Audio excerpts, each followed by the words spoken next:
Ah, the M4 Sherman. When you hear that name, you probably picture a few things. Allied victory, for sure, but maybe also that darker reputation, the one that calls it a death trap on tracks. Well, today we're going to peel back the layers of that myth and find out the surprising truth about one of history's most important and most misunderstood tanks. So, let's start with a couple of big questions.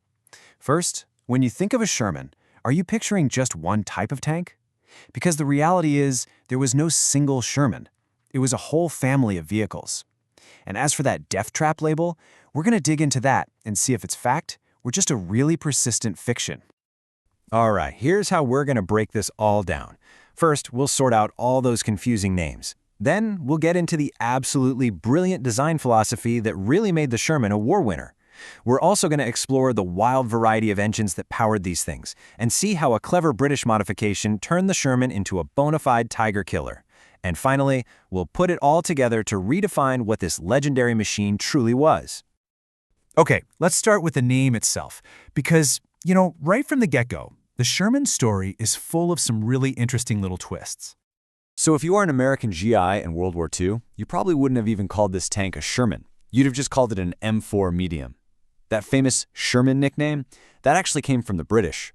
They got these tanks through the Lend-Lease program, gave them a proper name, and honestly, it was such a great name that it just stuck. Soon, pretty much everyone was calling it the Sherman. But here's where the popular story often gets it wrong. We've all heard the tales, right? That the Sherman was just no match for the big German cats, the Tigers and the Panthers. But to get the real story, we have to look beyond a simple one-on-one cage match and really understand what the Sherman was designed to do. And this brings us right to the heart of the Sherman's design. See, it wasn't about creating the ultimate unbeatable tank killer. It was about solving a much, much bigger logistical problem.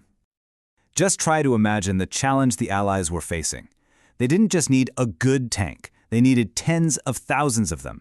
And these tanks had to be incredibly reliable, easy enough to fix right on the battlefield, and simple enough for America's industrial powerhouse to churn them out on an absolutely epic scale. That was the real mission. And this is where the Sherman was an absolute genius. It was legendary for its reliability, a quality that tank crews valued more than almost anything else. When it did break down, it could often be fixed right there in the mud and the mess of the battlefield. Plus, and this is huge, its parts were interchangeable between most models. That's a logistical dream. It was a masterpiece of mass production, something the Germans, with their complex, over-engineered tanks, could never hope to match. But this very focus on mass production created its own unique problem, which, in turn, led to a pretty brilliant solution. And it's the main reason why there were so many different versions of the Sherman in the first place. Okay, so here's the key to the whole puzzle. The main difference between an M4, an M4A2, or an M4A4. It wasn't the gun. It wasn't the armor. It was the engine. To build almost 50,000 tanks, the U.S. had to use whatever engines they could get their hands on, from a whole bunch of different manufacturers. So they just built different versions of the Sherman to fit them. Simple as that. This little table here gives you a quick and dirty breakdown. You see the standard M4 had a radial aircraft engine. The M4A2 used a twin diesel engine which, fun fact, the Soviets and the U.S. Marines absolutely loved. The M4A3 was powered by that incredible Ford V8, and the M4A4, well, it had one of the weirdest engines you'll ever see in a tank. Let's take a closer look at a couple of these power plants.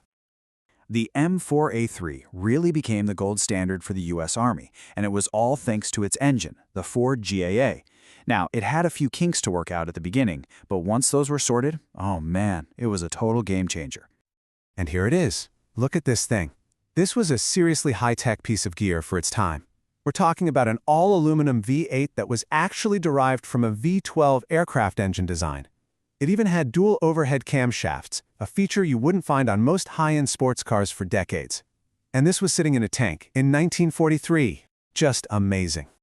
And the power it put out was just incredible. It produced 500 horsepower and a colossal 1,050 foot-pounds of torque. For the crews, this meant the M4A3 had the speed and agility that made it their absolute favorite by the end of the war. And then you have this monster, the M4A4's engine. To meet those insane production targets, Chrysler came up with the A57 Multibank. And it is exactly what it sounds like. They took 5 six-cylinder car engines and basically bolted them all together around one crankcase. I mean, it looks like a mechanic's worst nightmare, right? But here's the crazy part. It was actually surprisingly reliable, and the British used thousands of them in combat. So, the Allies had this reliable, mass-produced tank platform that they could adapt for all kinds of different engines. But the war was about to throw a deadly new curveball their way. By 1944, Allied tank crews fighting their way through Normandy were starting to face a terrifying new threat on the battlefield: the German Tiger and Panther tanks. And the Sherman standard gun, well, it just wasn't up to the job. Here's the problem in a nutshell. The Sherman 75mm gun just could not punch through the thick frontal armor of a Tiger I tank at normal combat ranges. The shells would literally just bounce right off. The Allies desperately needed a bigger gun, and luckily, the British had an answer. And this is where the legendary Sherman Firefly enters the story. In what was just a brilliant piece of battlefield engineering, the British managed to cram their incredibly powerful 17-pounder anti-tank gun, a weapon that could kill a Tiger, into a standard Sherman turret. Now this was an incredible feat of engineering. I mean, the 17-pounder was a huge gun with a monster recoil. To make it fit, they had to completely redesign the recoil system, they had to rotate the entire breech 90 degrees just so it could be loaded, and they even had to weld an RO'd box onto the back of the turret just to make room for the radio. They even cut a new hatch in the roof for the loader. Just amazing ingenuity. This quote from a veteran Firefly gunner really captures the sheer, raw power of this thing. This was a fearsome weapon. So fearsome, in fact, that German tank crews quickly learned to identify the long-barreled Fireflies and target them first. And this whole story, the story of the Firefly, it brings us to our final and, I think, most important point. It really reveals the true genius of the Sherman. You see, to think of the Sherman as just a single tank is to completely miss the point. Its true genius was its adaptability. It was a platform. The different engine models weren't a sign of weakness, they were a clever solution to a massive supply problem. And the Firefly, it wasn't really a new tank, but a brilliant modification that solved a deadly new threat. This flexibility, that was the Sherman's greatest strength. So let's go back to that question. Was the Sherman the best tank of World War II? Well, if you're talking about a one-on-one duel with a Tiger, then no, probably not. But war isn't about duels. It's about having a reliable machine that you can produce in huge numbers and adapt to any challenge the enemy throws at you. The Sherman was good enough, and it was everywhere. And that, in the end, is what made it a war winner.